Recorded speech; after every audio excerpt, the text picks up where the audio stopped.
Okay, we're live.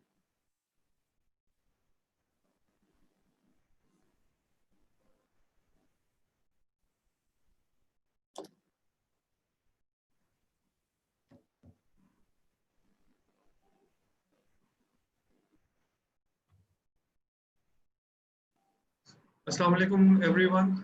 This is Kamran Bigrami from Institute of Business Management. I would like to welcome all of you on board on today's session around legal tech and its future in Pakistan. The session is supported by iwantseminars.pk, a B2B marketplace, and it's co-powered by Continuing Legal Education Institute of Pakistan and the Commercial Law Development Program USA. So to introduce the panelists and the moderators, I would like Ehsan Jabbar to take up the floor, please. Ehsan Jabbar. Thank you, Kamran. I am Ehsan Jabbar, founder and CEO of iwant.pk, which is creating a B2B platform for Pakistan for companies wherever in the world to connect with Pakistani companies and buy from Pakistan. So that's what we're doing at iwant.pk.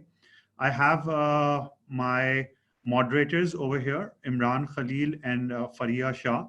I would ask them to introduce themselves as well, and then we will move towards the panelists. So Imran and Fariha, over to you. Thank you very much. Hi everyone, this is Imran. Firstly, thank you Kamran and Ehsan for organizing today's webinar, which is about the future of lawyers and the law firms in Pakistan.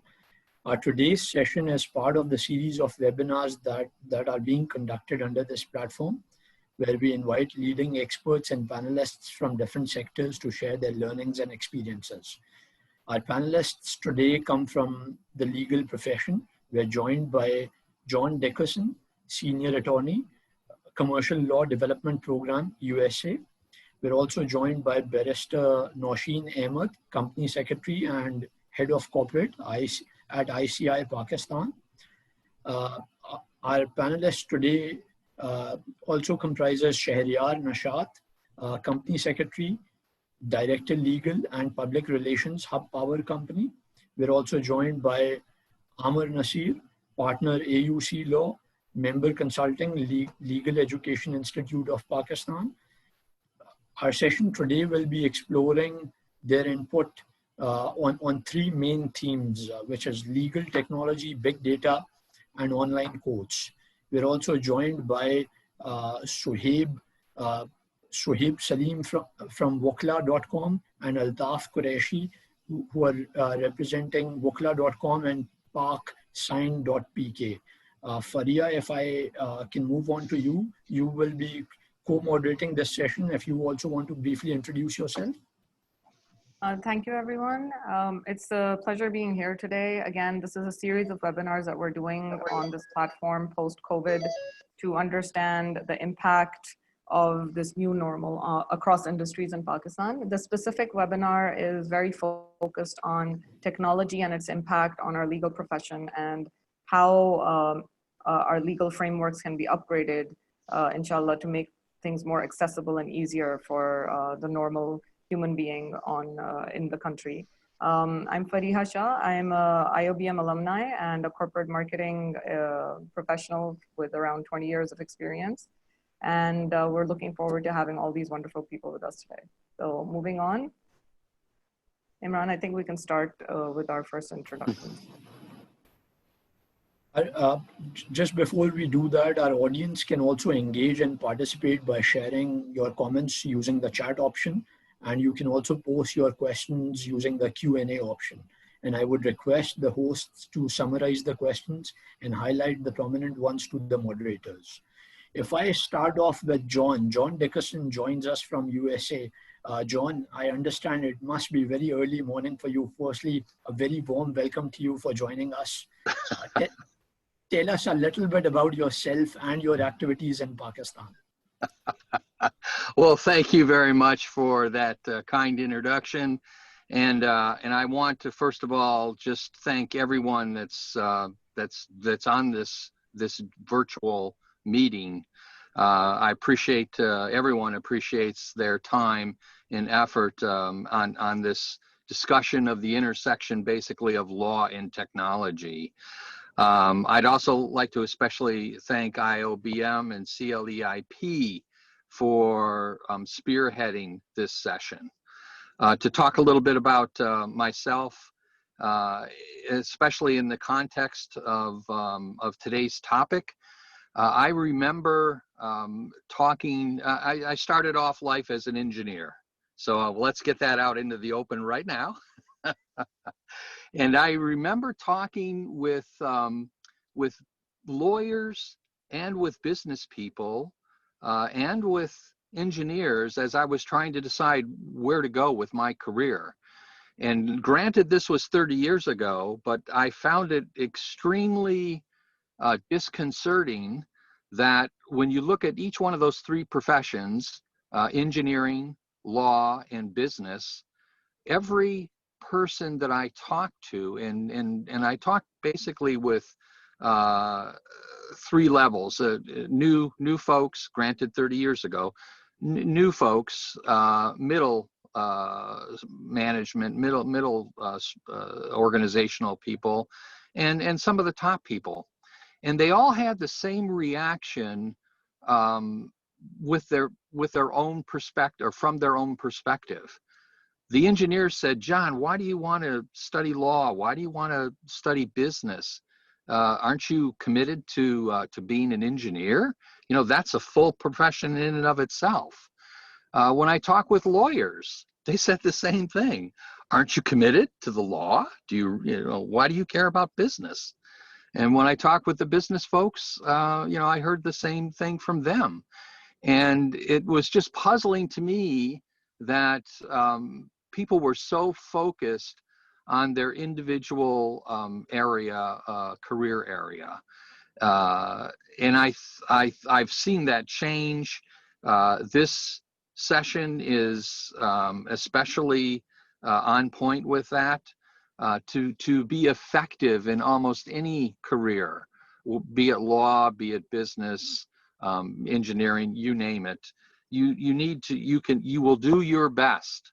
Your profession will do its best, and whatever organization you're working for, or if it's your own organization, will do its best if you have a broad perspective and understand the intersection. And in this case, we're talking about the intersection of technology and law.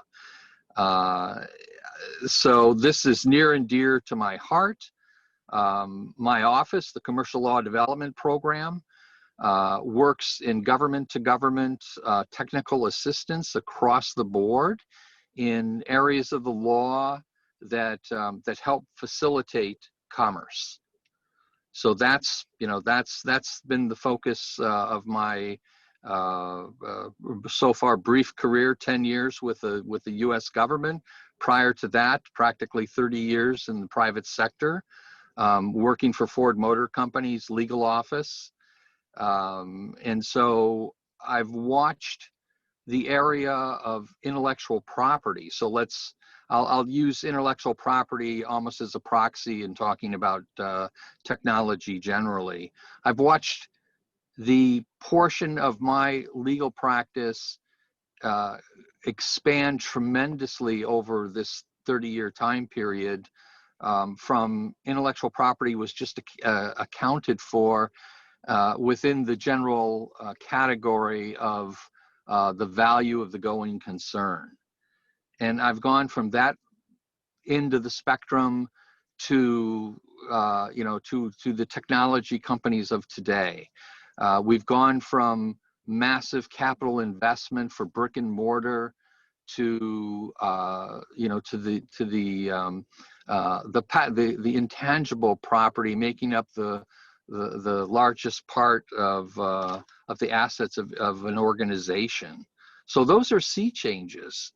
And having that understanding of this massive intersection among various individual specialty areas is key, I think, to future success.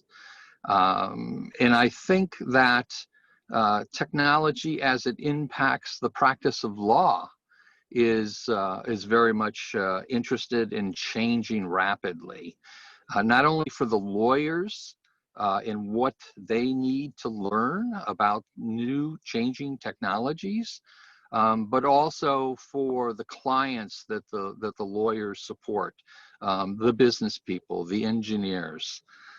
These are all very critical areas. The thread of continuity that also runs through today's session is a passion for continuing legal education.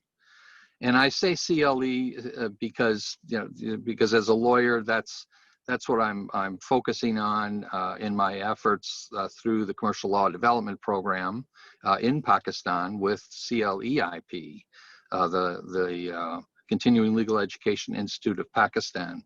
But the concept of continuing education is critical, I think, to anybody's career. I don't care if you're a lawyer, you're an accountant, you're a business person, a marketing person.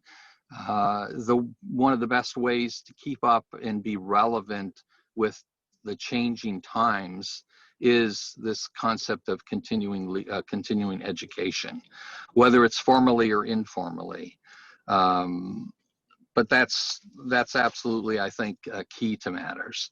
When I look at what CLDP, my office, has done in Pakistan, we've worked with various parts of the government, and just as even though we categorize our work as government-to-government assistance, when you look at the law, you have to have a holistic view.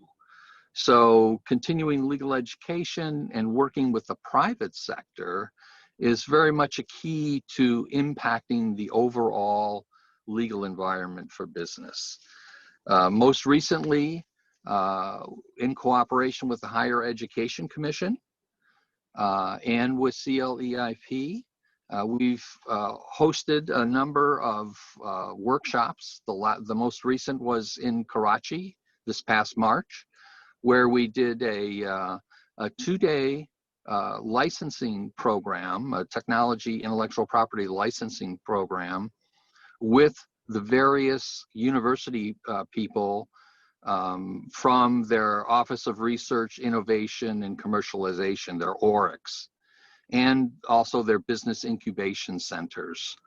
So this is one way in which we've interacted most recently with the university area, and trying to assist them to recognize, evaluate, protect, and then figure out what's the best way to legally exploit.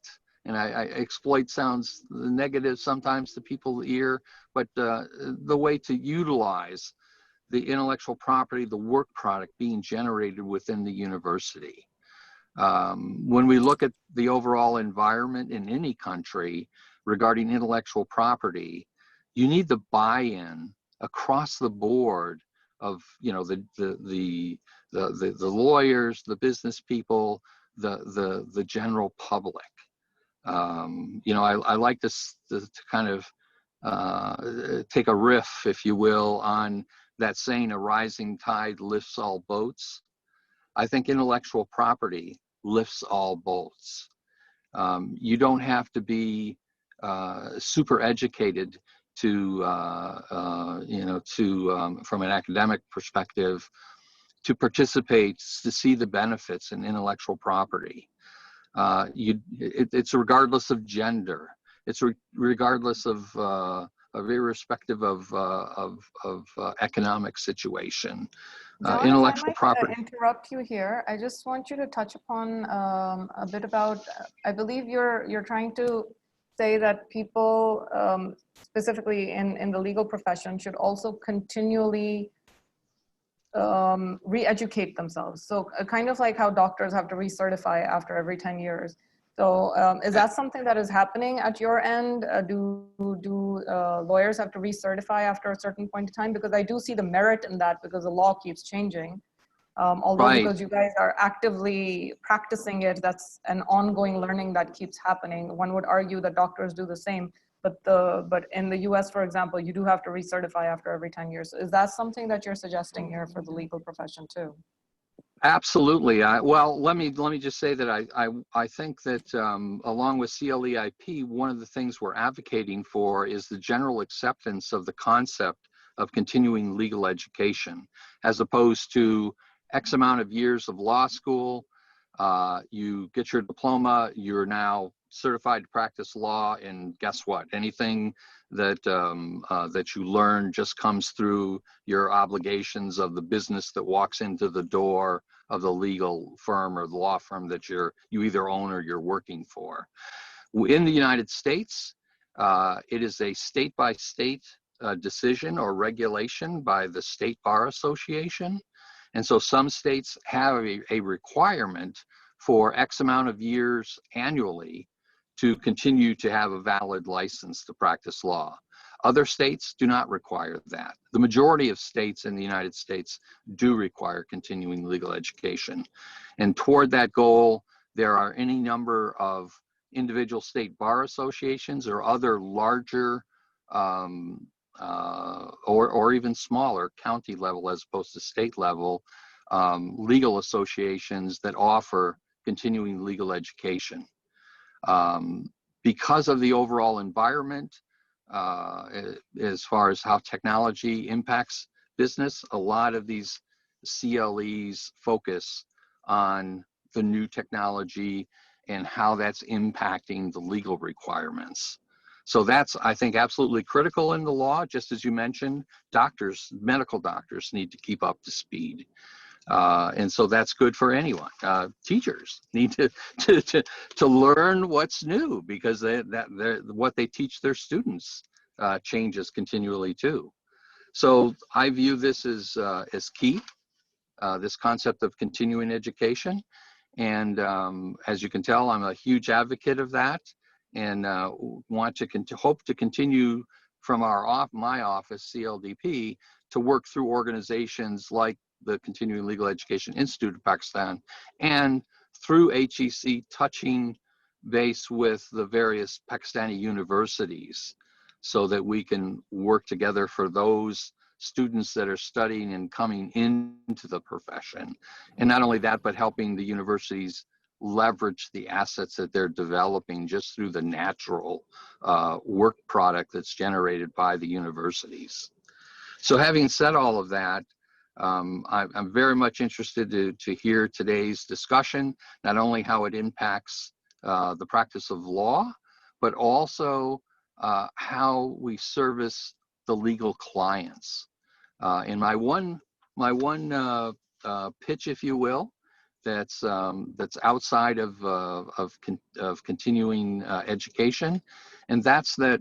And I'm preaching not only to the lawyers here, but also to your clients, to the non-lawyers that are on this in this session, and that's that lawyers should be involved as part of a team effort, whether you're a small company or a large company. In my opinion, you get the best legal service when you don't run to the lawyers just when you have problems, but the lawyers are involved in the evolution of the project of your business. That's where your legal advice will be maximized when your lawyer has an understanding and is part of a team, can help you avoid problems, leverage the assets that you have, recognize and leverage those assets instead of just being brought in when there's a quote unquote problem. So that's my that's what I've a large part of what my experiences has taught me. John, before we move on to the other panelists, can I also take your comments on what are the immediate learning opportunities for Pakistan for things that can be learned from the US system in your view, based on your interaction with with Pakistan? I think it's now that I'm going to loop back to the idea of continuing legal education. I do not dispute and wholeheartedly agree that as you come in as a young lawyer, as a new lawyer, you learn a lot by doing. But to keep up with today's challenges brought on by the technology developments, I think you have to continually evolve. If you're a lawyer that's been practicing for 30 years, don't limit yourself to just what you've done for the last 30 years. You've got to bring in that new knowledge. And I think that that's key. I think that that developing the bar associations so that they're more of an organization that helps monitor and impact the practicing lawyers within that jurisdiction, as opposed to you don't want the local bar associations to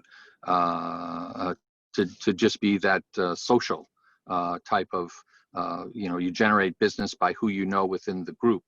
That will always be a part of any profession, but we need to regulate ourselves.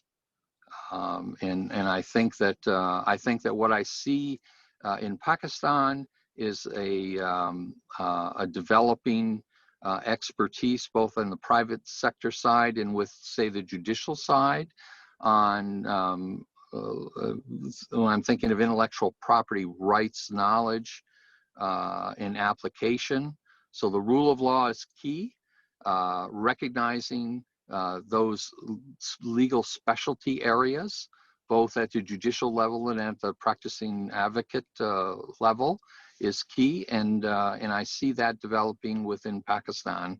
And I think that continuing legal education certainly assist the practicing bar, and I think that we look toward the federal judicial academies and other organizations within the judiciary to have the judicial center or the judicial community also move forward, because tradition and the law is a combination of what's come before you, what's going on at the present, and even perhaps most importantly, looking to the future and evolving your practice to meet the needs of the people. Thank you, John.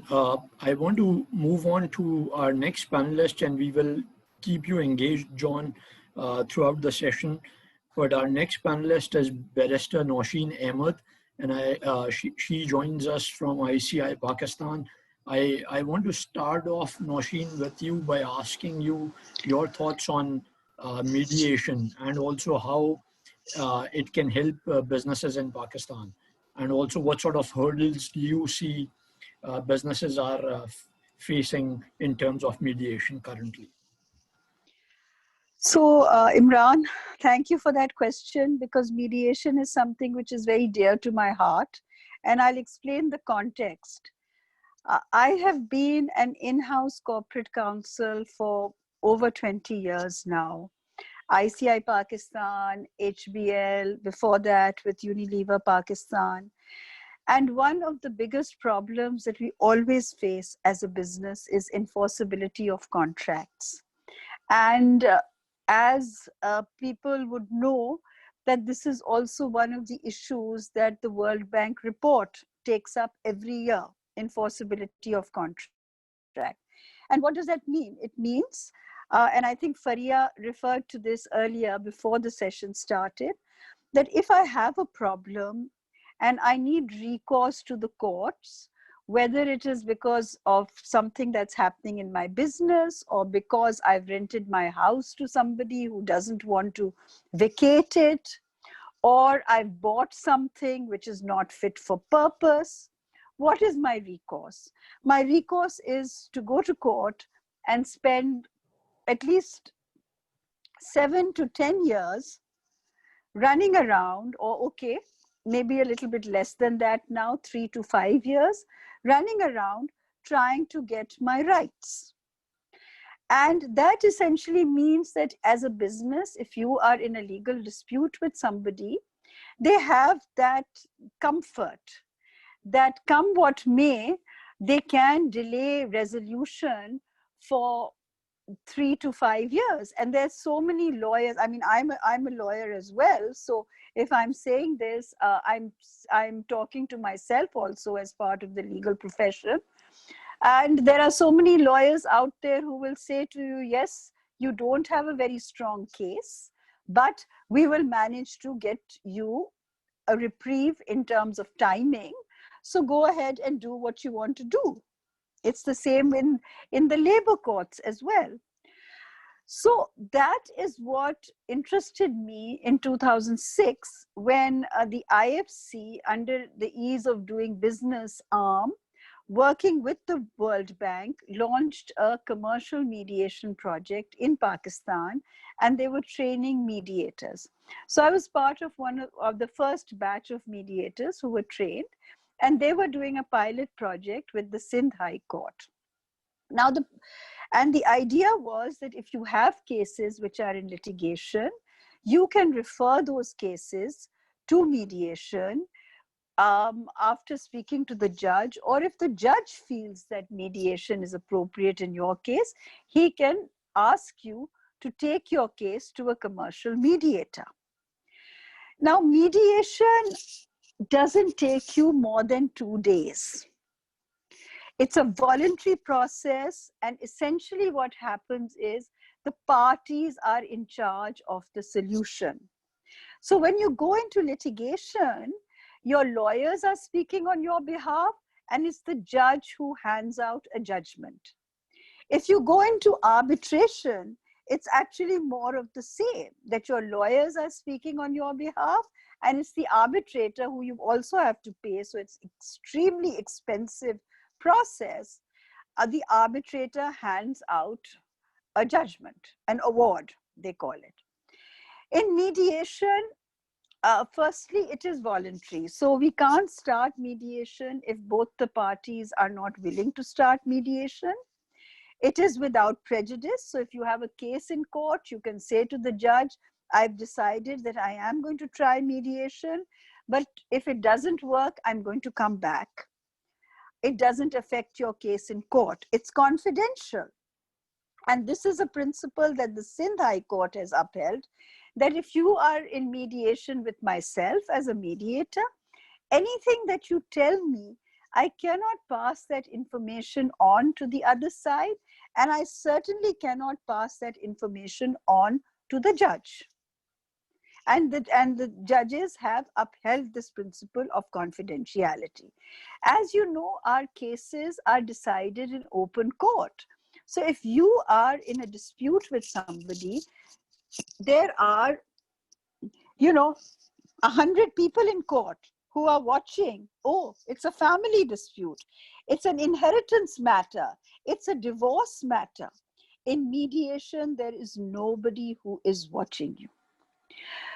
And in most countries, and if John is on the line, he will bear me out. In the US, in the UK, in many other jurisdictions, mediation is a prerequisite to going to court. Because the judges believe, the judicial system believes, that only those people should come into court who really need to. And the courts should be kept clear. They should not have a backlog. We have a backlog of about 1.8 million cases. And the former Chief Justice of Pakistan, Mia Saqib Nisar, in a speech gave the example of a particular litigant who was 40 years old when he started a case for in a property matter, and he won it, when he was 70 years old. So this is not what the courts are there for. For commercial people, in many instances, they can sit down and through a process of give and take, they can settle matters. And one of the biggest advantages of going into mediation is that in many, many cases, you preserve your relationship for the future. So if you are in a dispute with somebody and you manage to settle that dispute, and it's both parties who are talking and settling with the help of a commercial mediator, you find that in many, many instances, those parties want to continue their business relationship. Now, of course, the question that comes up is, okay, if I go into mediation and it doesn't settle, can I walk away? Yes, as I said, you can walk away. If it settles, then what? So then you actually enter into a written agreement, and that written agreement, if you have a case pending in the court, goes back to court, and the court actually files a compromise decree based on your written agreement. If you are not in court and you want to bring it to the court, you can do it under what lawyers call a J miscellaneous application. So, and do you have people who can do this for you? Yes, you do have people who can do this for you. You have mediators who are trained not only in Pakistan, but who have trained in the UK and are practicing mediation in Pakistan. Nausheen, I'll just interrupt you here just to get, as you mentioned earlier, just to get some perspective also from John on his view on how mediation has worked in the US, and is there anything that we can learn from their process that can also be brought over and expanded over here? John, if you have anything to share, you can please do that. Sure. Litigation is very expensive and time consuming. You know, one of the favorite phrases that you see on courthouses in the United States is justice delayed is justice denied. So timeliness is key. Having said that, there are still cases that go on for years. It just depends on, you know, the particular situation.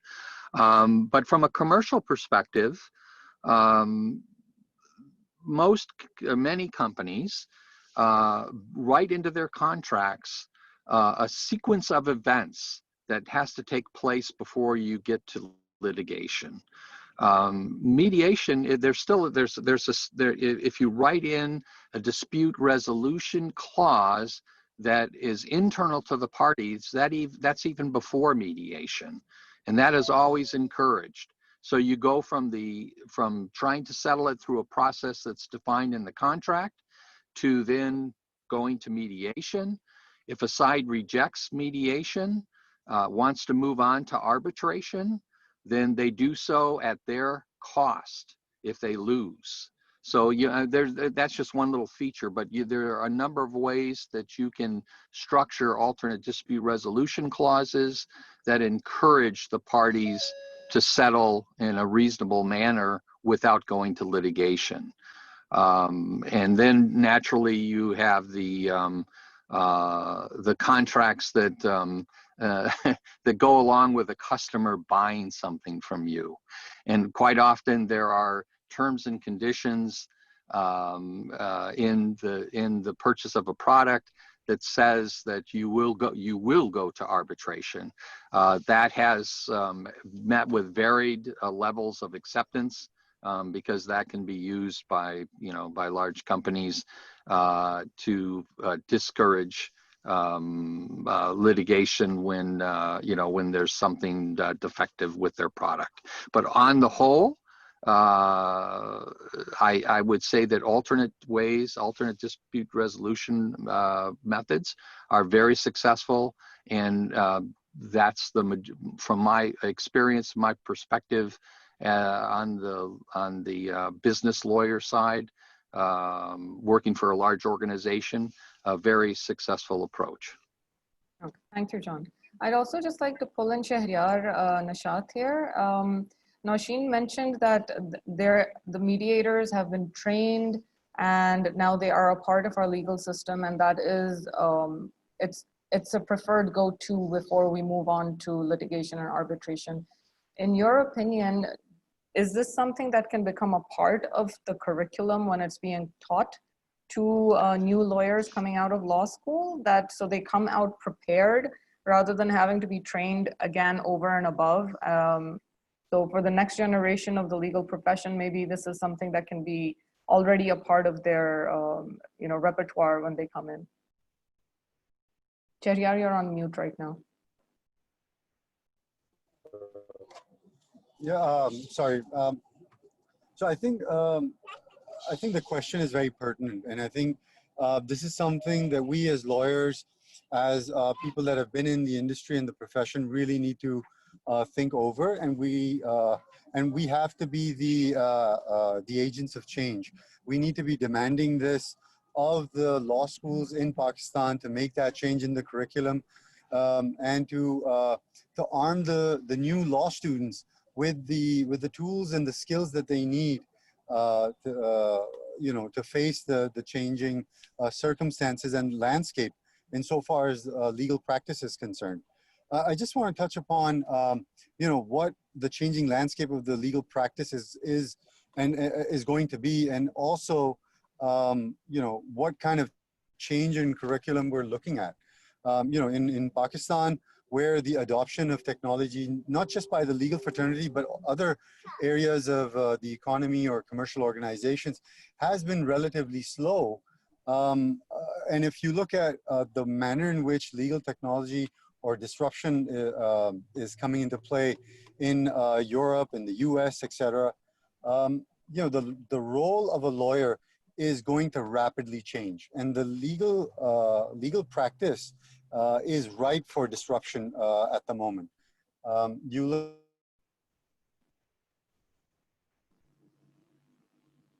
look at, right now we look at CMRs, et cetera, and these old research tools that, we were doing 20 years ago and even before that. And law firms, law students, we still rely on those things, even though there are more modern tools available. When I came into legal practice, I was working in a law firm in London, and they were using websites and programs such as LexisNexis, Westlaw, etc. We have Pakistan Law House in Pakistan, but it's the one and only research the research tool that we have, and I know law students do use that on a regular basis. But at the same time, these are things that came about 20 odd years ago, and technology has rapidly evolved from there. And we need to bear that in mind, and we need to very quickly move on from there and make sure our law students are equipped with the skills they need to be lawyers in this modern era. I was reading an article about how in the future lawyers will be less of it'll be the legal practice will be less about getting into textbooks and legislation, etc., and more about data reading, because that's just the direction that we're heading in. If you look at what IBM is doing with its program Watson or LegalMate, the role of the lawyer in terms of research, in terms of drafting, it's all changing. And the curriculum of our law schools, the colleges in Pakistan, they're just not geared for that. So until unless they rapidly evolve or actually revolutionize the curriculum, we're going to get far behind. Thank you, Shaharyar. If I can, if I may, just on two subjects. One is, I think, regarding the curriculum, law school curriculum, I think intellectual property law is key, needs to be introduced. I'm not sure it needs to be a full-blown mandatory course, but certainly the options, the electives to take intellectual property needs to be there. And I hope that it's moving in that direction. The other is back to mediation and arbitration. I just want to mention that CLDP, my office, has worked successfully and across the globe in the international Viz Moot competition. We are working now to have 2 teams from Pakistan participate in this next iteration of the Viz Moot competition. And that is not a typical moot court, but it is geared toward arbitration. So we hope that we're starting with these 2 universities, and I'm not being directly involved in that program.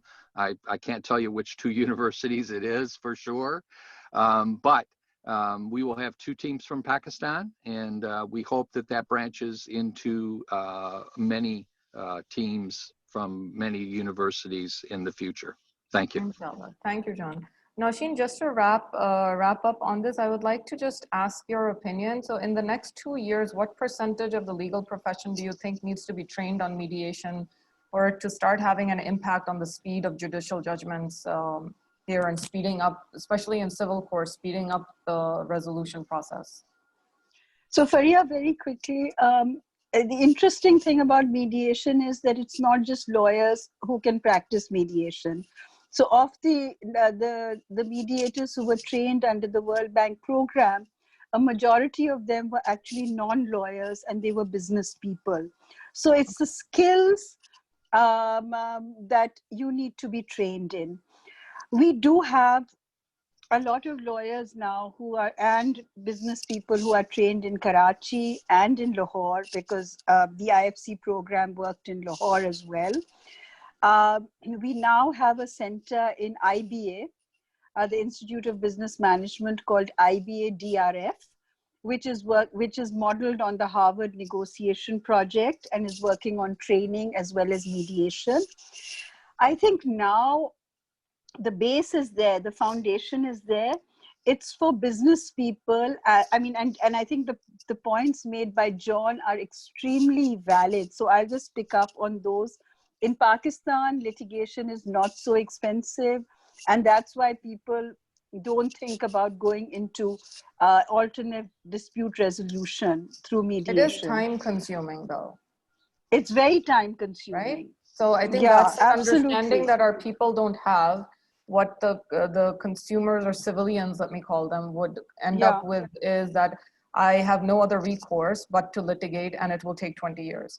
So I think that there's a level of education required, not just on educating lawyers that, you know, you can do a lot more cases if you end up mediating versus litigating, and also to the general public that you will save a lot more time if you decide to be more positive and cooperative and go into mediation versus litigation. So it's actually not just educating lawyers, it's educating everyone that there is a new recourse available to everyone to resolve their disputes.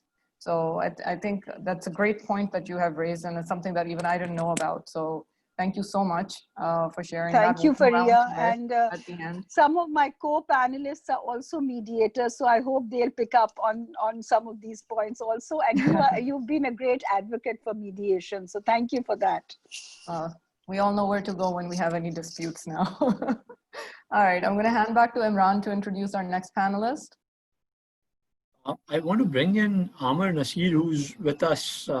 Amar is a member of Continuing Legal Education Institute of Pakistan, and he's also had a corporate career, a very diverse one. So Amar, if you can share your thoughts on what are the impacts of artificial intelligence on lawyers in Pakistan, and how do you see the legal profession shaping up considering the changes that are coming in? So Amar, over to you. Your mic's muted.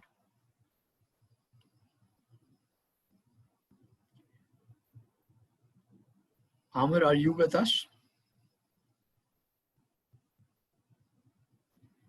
I guess. Yes, I'm with you. Sure. Sure, Amar, I don't know if you heard my question, but I'll repeat that. What do you think is the impact of artificial intelligence on lawyers in Pakistan, and how is the legal profession shaping up in your view?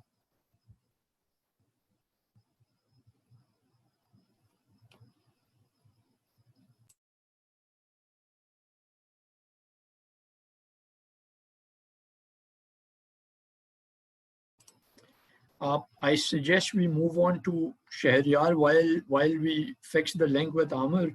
Shaharyar, if you want to tell us a little bit about the role of law students. No, I'm okay. Yeah. Uh, So could you please, I'm sorry, I have to ask you to repeat the topic again. Amar, your voice is not very clear, but I'll repeat my question. What do you think is the impact of artificial intelligence on lawyers in Pakistan? And how is the profession shaping up considering the technological changes that are coming in?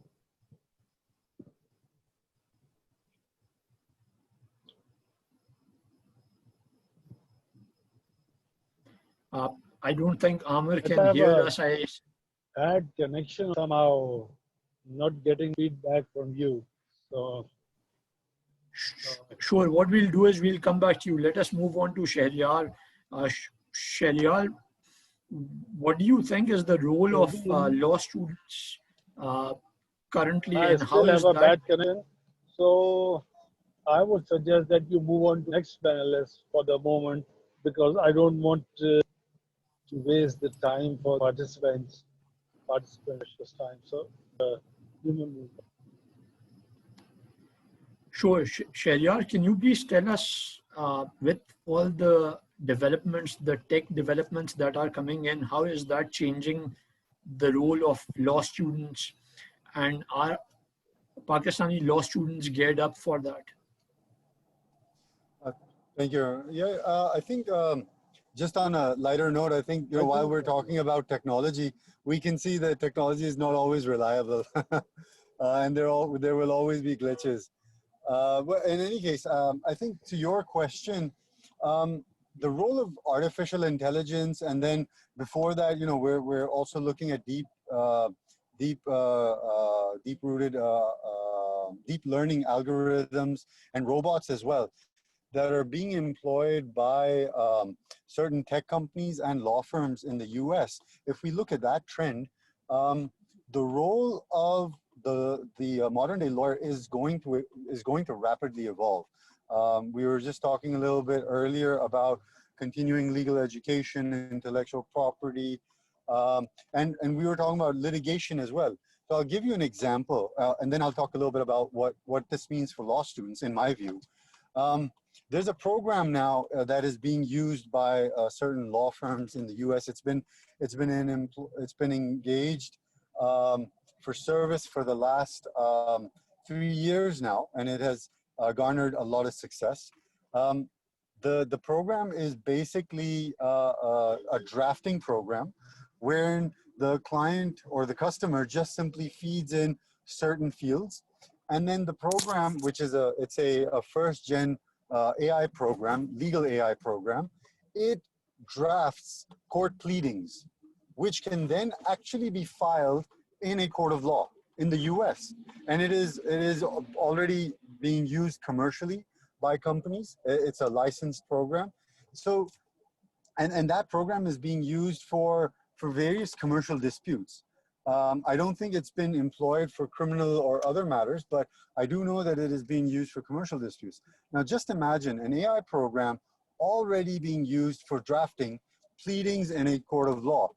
Now, this means that what was always considered a quintessential legal job or a lawyer's job, right? And this is something that we lawyers pride ourselves on in terms of, the drafting skills that we have, that we acquire over years and years of experience.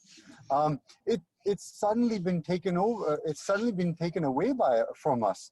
So this is just prime disruption. In China, there are now digital courts where the judge is actually an AI program, and the plaintiff and the defendant are humans.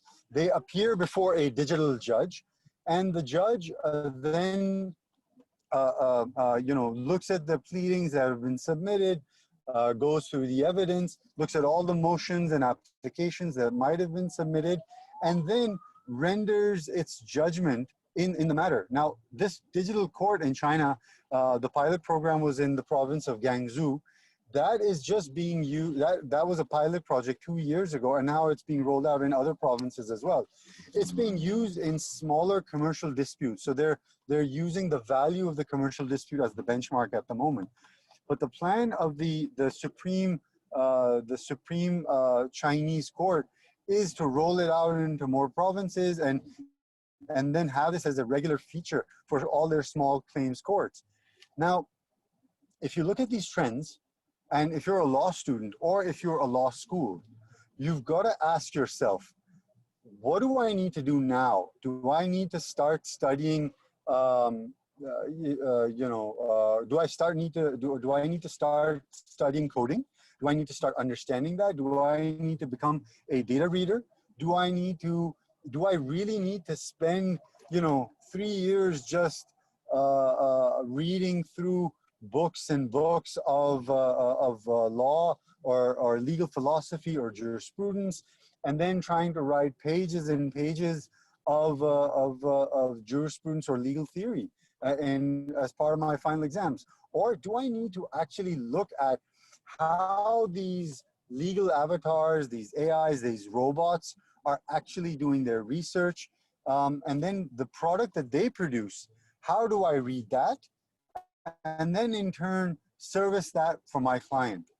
I think that is the question they need to be asking. And I think that's where the solution, that is where the answer really lies as well. When we look at what's going to happen in the future. What I think, if you ask me, I think some of us, the ones on the panel, I think we are some of the last generation that will be from the traditional legal practice sense. And I think law colleges in Pakistan need to recognize this.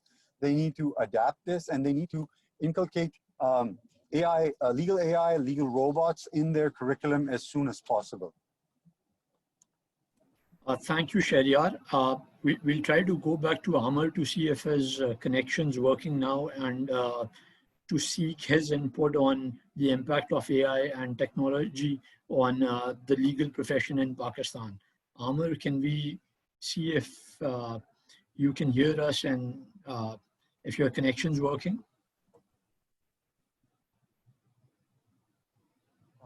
So, sorry, I had a bad connection. I apologize with everyone. Actually, we are sampling from Ahmed to Karachi for so Amar, you can try without the video. That way, maybe the voice will come out better. Yeah, okay. So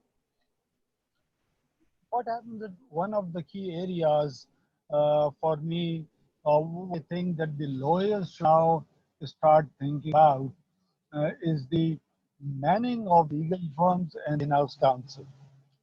So like when we talk of artificial intelligence, it is going to produce new opportunities for people with a different mindset who are better with legal technology and understanding. And then we will have an issue of laying off people who are well versed with that. So you see, when this change happens, when the change happens in any profession or in any sphere or in any field, there is always a resistance for disruption. Amar, I thank you. Amar, I thank you. As lawyers who are good in legal technology have to think about this. What kind of discussions would be there? What kind of attitudes they'll face when it comes to transformation to legal technology? So that's an issue. What we should start thinking about and talking about. The other thing, the interesting area is the legal discovery area. So this is very important because no matter you're doing mediation, you are doing litigation, you are advising clients on potential litigation or in-house counsel, potential litigation. One of the major issues and the costs tomorrow would be legal discovery. Now, you see that most of the databases, most of the information has now been on IT systems. And one of the issues IT system has been that they have kept on changing. I'll give you an example. I had a client who had a dispute which dated back to like 15 years. And during those 15 years, the IT itself has revolutionized from data being stored on spools to then magnetic tape and disk, and now on the cloud. Some of the information for which magnetic tapes were available, there was no Amar, equipment I'm able sorry, to I have read to. that information. Amar, I'm sorry, I Although have they to had interrupt, written but on those tapes, but it was not possible to read them.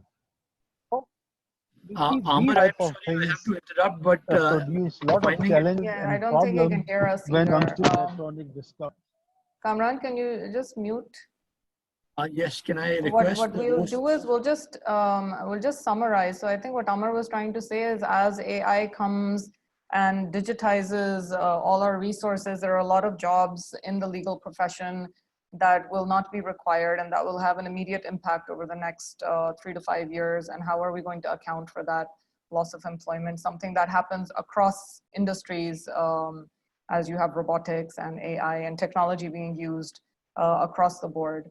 I think we can get some feedback from our panelists as well. I would say that's something that, as we evolve as the human race, everyone needs to be prepared to be made redundant by technology, and then reinvent ourselves into something that cannot be replaced for at least the next 10 years. I think that's the life cycle now that we have.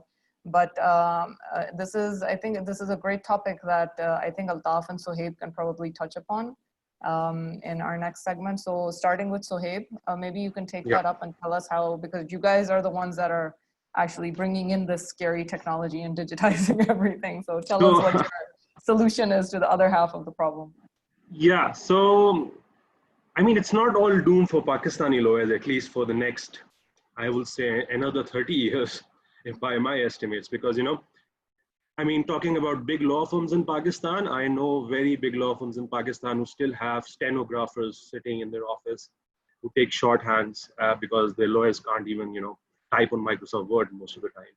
And then you've got law firms who don't have email addresses or are using, don't have their own websites. You know, so it's very the legal business in Pakistan is all like if normal business is like is 10 years behind in technology, legal business is around 20 to 35 years behind in technology. I have a question, Sohaib. So if a law firm is that backward, should it be even allowed to exist and practice the law? So it's the way the whole profession is currently, is working. So if you go to need a clean sweep. Yeah. So if you go to if you don't have an email address, you're no longer a licensed lawyer. Yeah, without disrespect to our judiciary, I mean, it may be contempt or not, you know. But so if you go to our courts, they have a cause list, you know, in which there are serialized numbers of cases a judge needs to decide or hear in a day. So it's mostly around 100, 200 cases per judge, per single judge or a bench, right? So if they can't even manage those little things, I mean, so, you know, when we go to courts, you need to ask a fellow lawyer what serial number is being heard from that list. So there is no even simple technology to simplify those processes. So, you know, sending of notices, for example, you must have heard that President Musharraf was allowed to go outside Pakistan because the notice of his name being included on ECL was not properly conveyed to him. So, you know, the notice process and those processes are something which the status quo, the current legal fraternity, doesn't want to change. So, you know, this technology coming into legal business it's a war that me and Altaf started to fight 5 years back, and we're still fighting. So, like I think Shaharyar was saying, you know, we need to teach coding to our lawyers. I'm a professor at IBA. We are pretty soon also going to start a law program there. So, I mean, coding is way ahead for our lawyers. You know, you just need to tell them about a simple law. I think we just established they still need email addresses. So, the simplest law is clear. Electronic Transactions Ordinance of 2002. In 2002, we got this law which allows for electronic transactions to take place in Pakistan, including electronic signings. right? Our law schools are not even teaching that. I mean, many of our lawyers don't even know about that legislation. And even if they do, they're so risk averse to change and to, use these latest technologies. So like I said, it's going to take at least, I mean, 20, 30 years for our guys to, really, so for all these Watsons and all these things that the UK lawyers or the US lawyers are using. So yes, we are trying to make, speed it up. So we are trying to bring in like small incremental changes. So for example, we've developed the software, which is not, using AI currently, but is there to simplify legal contracts for the common man. So one of the mottos that we have is to make law easy by using technology, in book law in particular. And so we're trying to bring lawyers to use simple technology at first, and then to go into the space of AI and more advanced technology areas. And like I said, it's something which is going to take a lot of time, because the mindset of our general population, and in particular lawyers, needs to change a lot. And these webinars, these seminars, these legal education, this has a very important part to play. Continuing legal education is very important for our lawyers here, because there is no culture. I mean, we don't have the type of bar councils that other jurisdictions or other countries have. We don't. Our bar councils are more about politics. It's only about politics, not more about politics. It's only politics there. So it's the situation needs a lot of time to change. So, and it's what I'm hearing from you is there are two parts to what you and Altaf are trying to do. One is, way out there in the future where you have AI doing your analysis, pulling up the data. And I think that's like, even now, if you digitize all of your cases and stuff like that, you will have your history in one place for people to be able to so-called Google your references versus going through the books, right? So that's maybe a simpler one. I think the most, in my opinion, as a user of the law system, and hopefully I won't have to use it anytime soon after everything you've told me, but as a user, I would say the key things for us would be maybe digitizing that cause list, so everybody knows, oh, it's your token number next, like the simple steps. I mean, you could get, electronic, using being able to raise an electronic complaint in some online system, in an app. Let me tell you the Pakistani mentality. So, you must be like, I've got kids who are going to school and using all these various technology now, the schools have bought in, right? So in Pakistan, the problem is when we start to use technology, we bring in the best of what is there out in the world, right? And very complicated stuff that, which we know our users won't be able to use it that easily. Because the problem is that you need to understand that our population at large, our consumers, are not that technology savvy, right?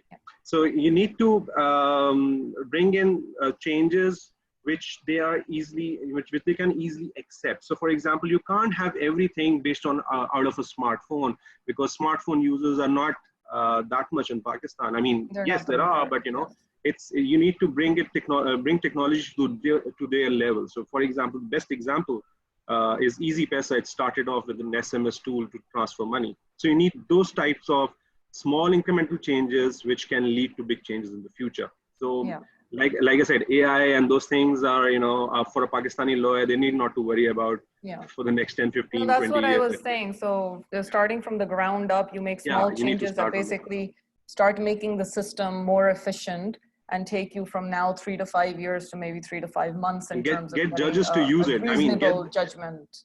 Get the bureaucracy and the judges, the whole, this judicial system that we have to, use it.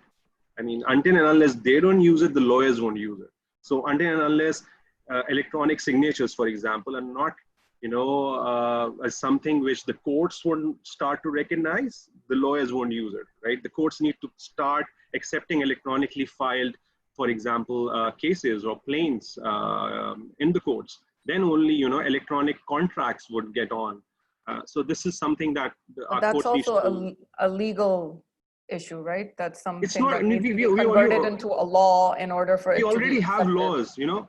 So another problem with Pakistan is that we first make the laws, then we try to come up with the technology or the business, right? So you know, it's Pakistan is a heavy regulated. We have a lot of laws. It's a very regulated society, right? So for this electronic transactions, we had law back in 2002. So the courts are not using it. They need to use it and then go on with it. Altaf probably can add. Fariha, if I can, Altaf, can you also? Sorry, go ahead, Shaharyar. Yeah, sorry, I just wanted to chip into what Sohaib just said. And I think it's a very valid point. You know, what people don't realize, it's not just the courts. It's the entire legal framework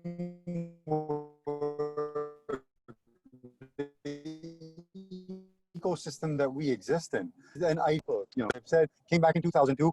Many of us are well versed with it, but majority of us are not. When the lockdown happened because of COVID, we in the company, and I know many of the other companies around, tried to switch to digital signatures, to e-signatures. And some of us listed companies, we regularly deal with CDC or NCPL, the clearinghouse signatures. They refuse. Similarly, the bank when it comes to e-signatures. So when you're not going to, when the ecosystem is geared towards rejecting technology, you're going to continue having these issues, and your judicial system is going to actually be handicapped. And I think what Altaf and Sohaib are doing is absolutely fantastic. I mean, I'm not saying this because these guys are here, but I'm a massive fan of these two guys. Because I think saying it because you guys are here. They're doing a massive service. They're doing a massive service to Pakistan. And we need more of this, we need this kind of change. No, that's great. I think Imran has just got a good question up for Altaf as well, because we need to hear from him too. But I just wanted to involve Altaf to understand a little bit more about Wokla.com and the venture. So Altaf, over to you. Thank you, Imran, Fariha, Shaharyar. Very nice of you to say that. So picking up from what Sohaib said, let me just do two things primarily. One, I'm going to tell you what we do, how we started, what the purpose is. And actually what I think everybody is alluding to, when will we see change? And Sohaib and I have a view on that. So the first point is, so what happened is that we came back thinking we want technology in our profession. We can't think of any profession that has less technology. Even farmers and agriculturalists have more applications than lawyers. So frankly speaking, we need to disrupt, just for the sake of disrupting. So at that point, we decided, let's do low-hanging fruit. And that was the creation of agreements, because it's a volume thing. Lots of people need it in multiple contexts. And what we were tired of as lawyers is to have to generate draft documents. So the NDA, the tenancy agreement, the power of attorney, the partnership agreement. I mean, how many times are you going to keep on writing this? So wouldn't it be cool? We were like kids in a candy shop. Wouldn't it be cool if software could make that agreement and we wouldn't have to? So we experimented, we developed it, and it worked. And we have since then taken that journey to businesses, to companies, to the governments, to the regulators. And slowly but surely, you're seeing that acceptance of that, use of that, the value, the importance. Everything it's slow, but it is happening. Then the second major step that happened is a client, an actual lawyer in an in-house legal department, Abrez Ali Khan. Let's be very, let's give him credit. He basically said, why am I still printing on paper? If I'm generating this on the computer, why can't I sign it on a computer? Why do I have to still get stamp paper and do all of this? And yes, he was absolutely right. There is a law. So why don't we use the law? So we enabled a system to do exactly that. And of course, COVID has accelerated all of that. And now we are getting people calling us. Now we're getting, so before we were chasing and trying to convince them. Now it's the other way around. Now everybody suddenly sees the light and everybody wants to start using it. But yes, there are, small issues here and there, but as a identification of a trend, it is definitely only one way. There are people trying to prevent it. There are people trying to slow it down, control it, hinder it, politicize it, but the direction is still the same. So, if anyone could control an ecosystem of 220 million people, please tell me who they are, because as far as I can see, there isn't anybody. So the technology will happen. So the question is, what is that tipping point? And the things that me and Sohaib talk about regularly is there are two things that we see. One is you have data and technology in everyone's life in a copious amount, right? From webinars to WhatsApp, Facebook, smartphone, TV, Netflix, automated cars. I mean, Altaf, you just I have a question. So this whole time we're talking about bringing in technology and making life easier for everybody. I think the biggest concern for people that need to make the changes are the fact that Amar also brought up, they're probably scared of losing their vocation, right? Because when you bring in technology that is easily accessible to people, at least the 2-3% of the country that's living in the metros, and that would probably have access to all of these legal proceedings, you take away a lot of the touch points where this profession would make money. You go to get a 100 rupee stamp paper typed out and signed, you give a little bit of money for that, you get something authenticated, you pay a bit of money for that. Now imagine all of that goes online and it goes into a government system where they don't make the money at these touch points. To them, that's a loss of income. So has anybody thought about how to go back to these people and say, we will mitigate your loss of income by doing this, this, and this? And instead you just say, oh, now we have this amazing new thing where everything will be done faster and it'll be easier. But they're like, yeah, but then how am I going to feed myself? So I think it's a more basic construct of like the base of the pyramid is being threatened for these people. Well, okay, there are two key answers to that. One is, what does history tell us when it comes to technology being brought into people's lives? And secondly, what kind of message do I really want to give to this person who feels threatened? Taking the second one first. See, the thing is, technology works best when you actually empower the user, not replace the user, right? I mean, there have been multiple messenger systems, but what was so great about WhatsApp? Why is it more successful than any other instant messaging system? Because it empowered the user at a level that previously was not seen or experienced by every individual. So the first thing we try to explain to them is that this is not some black hole, some unknown universe that is going to take over your life. Once you realize what is actually involved, you're actually going to be excited by these prospects. Now, what does history show us? History shows us that as technology came into legal services, the number of lawyers went up, the fees went up, the amount of work went up, everything went up. People didn't lose their jobs, that's what people think. That's actually not true. Because take, for example, one client of ours who generates, in one product, generates around 12,000 documents. Now, the problem was that they were limited by those 12,000 documents. They were so busy making 12,000 documents manually, they can't grow the business. Our software can make that into 120,000 documents, which means business is just increased. So you don't think lawyers would be more involved now? They would rely on that system. That's what you need to go out and educate them on, that you will not be losing income. You'll actually be gaining once you upgrade yourself. Well, that's what the point. The second question, how do you upgrade the majority of which, again, I believe Amar was trying to touch upon it, and Nausheen as well initially, that the kind of resources that are coming out of our local level qualified institutes, are they upgradable? Or will they always be scared of what you and Sohaib are trying to bring in? So, can I add something here also? Like, besides this problem of upgrading the lawyers, is upgrading people and the lawyers here in particular. in Pakistan, a lot of technology doesn't happen because we've got these, very heightened security requirements.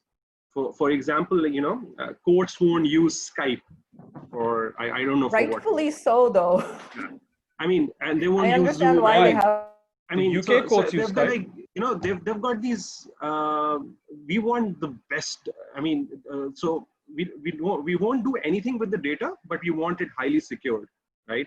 So, for example, Pakistan has these cloud regulations, which are an impediment to a lot of banks using these cloud service providers abroad, and which makes the cost of keeping data or using it in Pakistan very high, because you can't, for example, use Amazon Web Services for that purposes, which is a normal business can do, but banks cannot. They're not allowed to do that.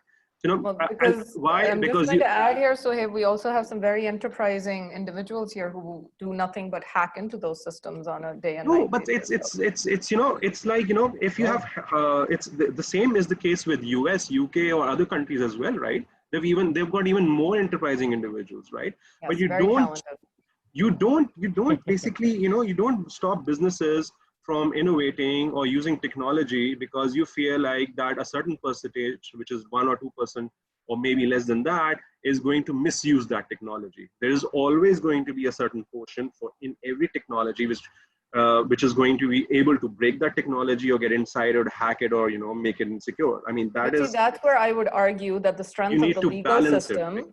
The strength of the legal system in a country like the US, say if your bank is hacked and you lose all your savings and you go into the legal system, you're like, eventually I will get all my money back. Whereas in Pakistan, your bank gets hacked.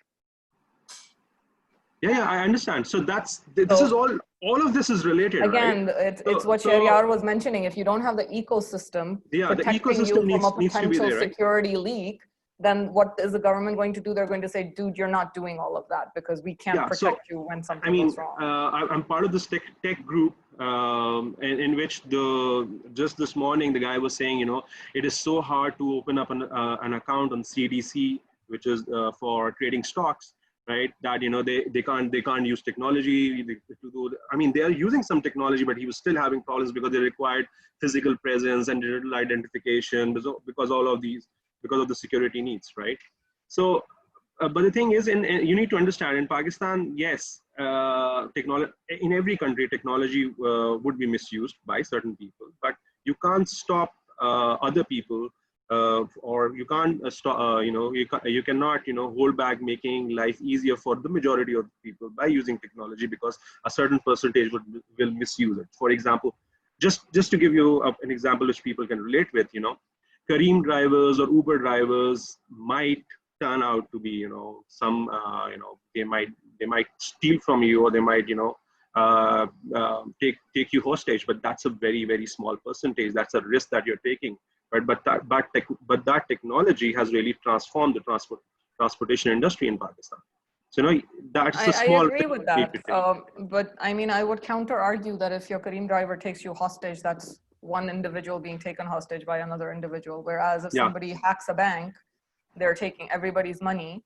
And again, I will say in the US and Europe, you have legal legislation which will jump in, protect you. Your bank account is probably going to be insured. You don't have to worry about the law. You will see something coming back to you, right?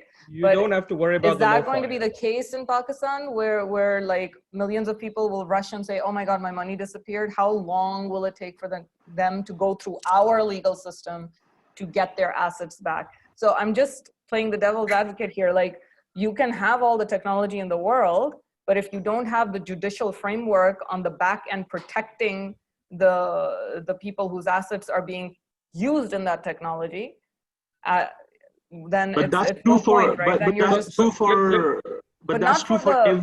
every sort of business. Let me give you an example. Not for other countries where you have a much better legal framework. So right? Let me give an example. That's true for every transaction or every business, right? Because let me give you an example. Okay. There were 2 legal proceedings in Pakistan that I'm aware of very recently. In one, the evidence was an entire WhatsApp history. In another, the the witness was not physically available to attend the court proceedings. In both cases, the judge admitted the WhatsApp history. And in the other case, the judge allowed for Skype evidence in Pakistan. People are not aware of this because it's not a reported case. It's right. Now, both of those judges, by the way, are young, which is actually one of my points I was going to make, that what you're seeing in Pakistan is 60% under the age of 30. They don't believe in all of this conversation. They don't understand it. They don't care. They want instantaneous service. They're used to that on their phones, everything. They're not going to wait around to hear all of these excuses. They're going to push it through. And if all of your life is already digital and all of your life is already collecting data, how will the legal system remain in its bubble? It cannot. It has to respond. Right? Now, the moment it responds, it opens the gateway. And that gateway then gets larger and broader and easier. So what I'm saying to you is that the conversation, the devil's advocate you're actually making, right, is actually the conversation Sohaib and I have every single day. Exactly. I mean, 20 times a day. And then the funny thing is, a week later, that same guy calls and says, Yaar, phas gaya hu. Kuch na kuch mujhe karna hai. And so their conservative mindset starts to drop because they realize it's not a black and white situation. You can't just say yes or no to something. You have to let it in and gradually make yourself comfortable, make your company comfortable, make your participants comfortable. And the moment you do, then it spikes. Like everything in Pakistan, it's a follower market. One person does it, two people do it, everybody follows. The moment that happens, that's the tipping point. And that's the tipping point that me and Sohaib are actually actively monitoring. No one, no lawyer, no institution is strong enough to prevent it. Because if they were, we wouldn't be using WhatsApp, YouTube, Facebook, Easy Pesa. We wouldn't be doing any of this. How can the law remain analog and everything else in our life be digital? But could I add something, Fariha? Yes, please. Just going back to your point about, not having a supportive judicial system.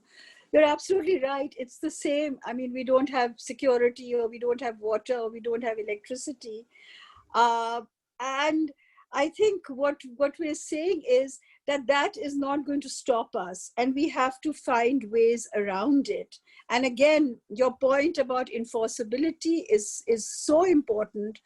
And I will come back to mediation yet again. We, as members of the business community, people who just want to do stuff, we have to find ways of resolving issues without having to rely on institutions which are very, very slow. And I think that's the problem. Basically, the magic word that Altaf used is empowerment.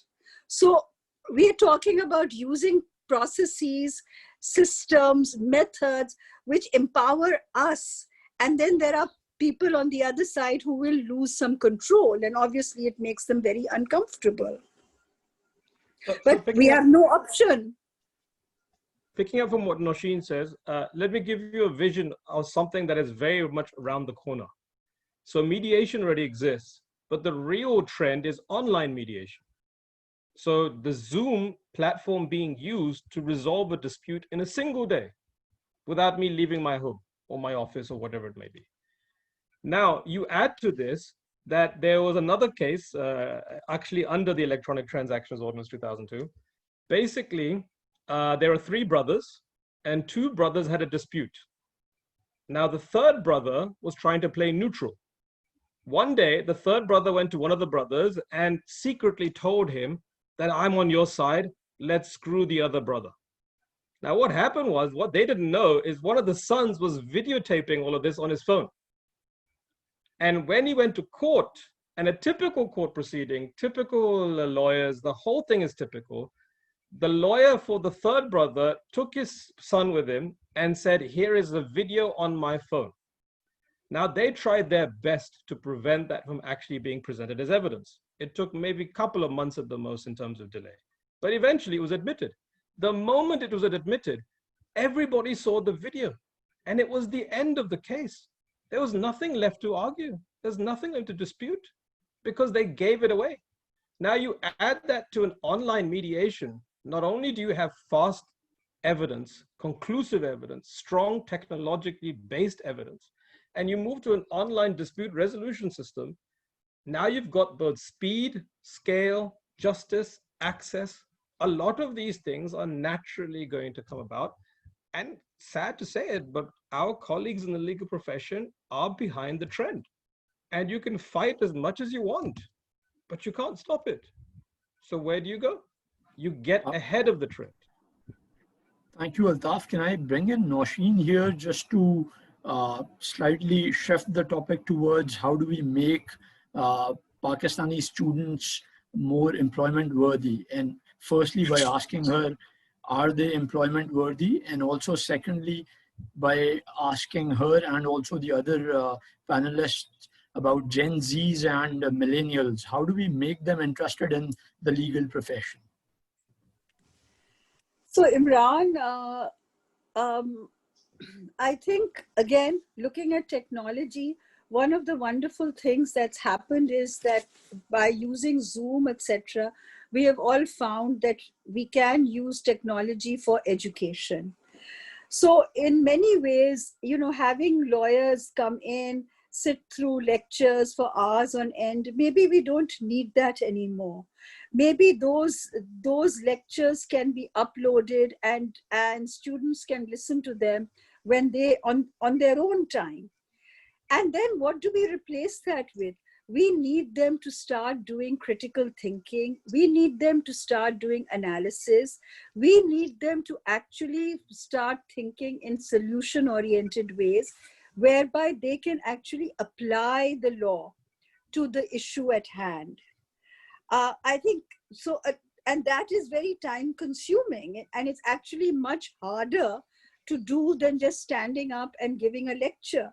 But that is what would really make our students, law students, employment worthy. The second thing, again, linked to technology, that the way that we do legal research has changed a lot. And because of the internet, we have access to information from all over the world.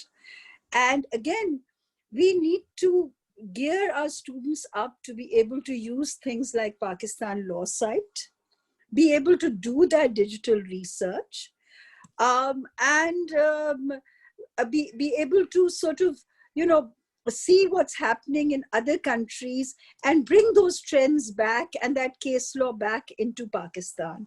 So I think those are some of the things that I feel we should focus on, and we should just replace lectures and put them on the net and let students listen when they have the time. And finally, on mediation, again, it's a course. I think John had also mentioned this. Most students actually study mediation when they're doing their degrees. And we need to bring that in to the Pakistan law, legal education system as well. As an elective, that's part of the degree. Just to add to Nausheen, what Nausheen said, a little bit of an anecdote, a personal anecdote. So I've been practicing law for 20 years. And I remember in the early days, we used to get law students who suddenly worried that they had to use a computer. They had to use Microsoft Word. They had to use Excel. They were truly scared. They were good law students. They knew the law. But the moment the technology was in front of them, they used to get anxious and ask for ways around that. Nowadays, when I talk to associates and young lawyers and whatever, it's the exact opposite. They say to me, why do I have to hold a book? Why do I have to physically go to court? So expectations of the millennials and Generation Z are changing so rapidly. They're the very same people who are going to bring about this change, not us old folks. We've already gone through our training in our lives, right? So, like I said, it's not about if it will happen, it's a case of when. And it's about all of us being ahead of that curve, not fretting whether it would happen, because it will suddenly happen, and then happen in a big way, just like we're seeing in many other areas of Pakistan's digital ecosystem. Thank you, Altaf. I just want to bring in John for his last closing words. He's been listening to the discussion. John, if there's anything that you want to add as your closing remarks. Well, the first thing I'd like to mention is that this has been a very, very interesting session.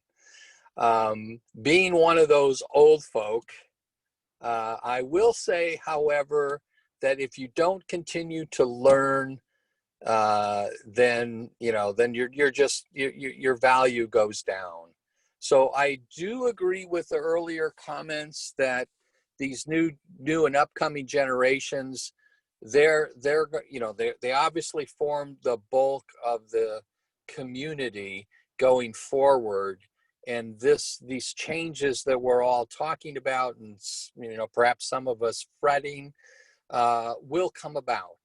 But I do think, and I have confidence that there's plenty of folks who are not perceived to be on board, but it's important that they help in the transition. When I think about classes being online, and why do I have to, why do I have to come into to class or do things face to face? I think that there's a component of, I'm going to sound like a humanist now and say that there's a component of connectivity between people when you meet personally, that I think maybe as technology gets even better, we'll be able to better make those connections. I think that virtual programs are fantastic. I think that regardless of what happens with COVID, that this is now going to become a permanent part of the approach for business and education. I don't know whether it'll be solely virtually, but I'm thinking that it'll certainly be in the mix. And part of that in the mix is that give and take, the Socratic method, if you will, from law school times, to just the ability to be able to discuss among individuals and do that virtually. We just need to remind ourselves that that face-to-face connectivity, it can be, I think as we get more familiar, as the young people come up and we get more comfortable with this virtual face-to-face, that concern will go down. But I am concerned that that we need this transition period. We just can't defer it. And I didn't hear this from anybody. We can't defer it and just say, oh, it'll happen 20 years from now or 10 years from now, because the younger generation will come in and de facto it's going to happen. I'm a little cautious in saying we need to be advocates for change within the older generations to make this move as smoothly as possible. I understand the concept of disruptive change, but I think that there's a way to do it that will be even more effective as we can, so long as we can get the older generation involved and comfortable with it. Thank you so much, John. I think I'll just summarize some of the things that we've heard here today. So over the course of the session, we've talked a lot about mediation training, not just for the legal profession, but it's something that can also be done by people outside of the legal profession. Recertification or continued learning, I think, is a better way of phrasing it, is something that should be made mandatory across the legal profession, just to make sure that everyone's up to date on all the latest developments and the latest resources that are available. Online resources and programs, something that, yes, COVID has brought in, and I think it's a great way for more people to be able to reach more resources. So that's something that we should continue regardless of which category of education we're undertaking. Digitization of the profession, something that's already happening on a smaller scale. How do we accelerate that and how do we take it to the next level within the next 5 to 10 years and not the next 20 to 30. And IP law elective. So what our team will be doing over the course of a generously provided breakfast tomorrow by Asan is putting all of this together into a small white paper, and then we will actually come back to all of you, our esteemed panelists, to help us review it, refine it, so then we can actually capture the learnings and then share them out with a broader audience at a later stage. Thank you all for your time today. It's been a great learning experience. And these days, every time we do a webinar, I'm so interested in the topics. I'm like, maybe that's something that I really want to learn about. And now I'm like, maybe I can be a mediator. I'm going to investigate that and come back to you guys. All right, handing back to Imran. I just want to thank all the panelists, John Dickerson, Barrister Nausheen, Ahmed, Shaharyar, Nashat, Amar, Naseer. We had some connection issues with, so we could only hear very little from him. Sohaib Saleem, Altaf Qureshi from the startup segment. Thank you all for participating. We hope to bring you future sessions from different sectors so that we can engage the audience and share learning of the experts with them. Over to the hosts. Thank you. Thank you very much, Imran and Fariha and all the panelists. I think it was a very, very interesting and a learning session. And I think along with that, the huge opportunities, because as an entrepreneur, the perspective that I look at things from is how can these all be actually capitalized or monetized. And this entire webinar has been full of opportunities. And I think that the legal fraternity, including our judicial system, as well as our government, needs to actually really get serious about technology, applying technology to all the aspects of our society. And I think the Pakistani economy, which is lagging at, let's say, around $250 billion, I think taking it to $500 billion is nothing difficult. It's about putting the perspective right and taking away the fear of losing out by adopting technology. Actually, I think the essence with the creation of Pakistan that I've seen is because we're not a very old as a nation, we don't have a history of a couple of centuries.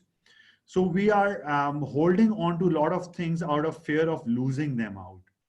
And I think this is what Pakistan needs to learn, including its establishment, the political system, the bureaucracy, that it's such a beautiful word, empowerment, that if we are going to empower people, that's not going to take away our power away from us. It's going to bring in more transparency. It's going to bring in more respect to the people who are actually sitting in positions. I have my business in Oman, and so even that's a monarchy, but still I see the people respecting their king over there so much, genuinely, because I've seen that people have, so it's a small population over there. So we can't compare a 5 million population country to, let's say, 200 million population country. But still, I think we can do things. And that is going to bring in massive respect for the people who are sitting in the governance and not actually take anything away from them. So I hope this gets implemented sooner than later and people start to get benefit out of it. So thank you, everyone, for such an enlightening session that we've had. And I look forward to having more engagements with all the panelists over here, inshallah. And thank you very much. Kamran, over to you, and thank you for putting up this panel. Thank you so much for great insights. Let's catch up sometime again, maybe in a couple of weeks, and continue this discussion. Thank you very much, everyone, for joining us this afternoon. Thank you, John, Thank you. for that early morning wake up and adding your perspective. It was very valuable. Thank you. Thank you very much.